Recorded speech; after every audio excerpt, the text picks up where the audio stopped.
বান্ধবী, তুই তো খেতে খেতে মোটা হয়ে যাবি, আরে একটু কমায় খা। আমি একটা ফিটনেসের সন্ধান পেয়েছি। এই ফিটনেস ডিপার্টমেন্টে সবাই অনেক ভালো যোগা করে, চল তো।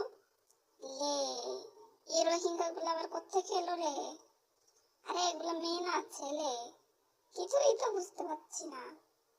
হাই হাই, এদের অবস্থা এরকম কেন? চল চল চল, অনেক গরম পড়েছে, তাড়াতাড়ি আমাদের বাসায় যেতে হবে, চল চল। চাবি কোথায় রাখলাম? চাবিটা কোথায় গেল? আরে খোল খোল খোল।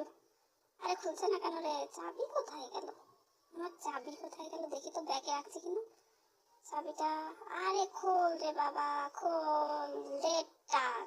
আরে টানতে থাক। আমার চাবি কই? চাবি, চাবি তো পাচ্ছি না। হেইয়ো, আরো জোরে, হেইয়ো। এগুলো তো আমার থেকেও বড় বান্দর রে বাবা, আমি আর কি, আমাকে ফেল করে দিয়েছে।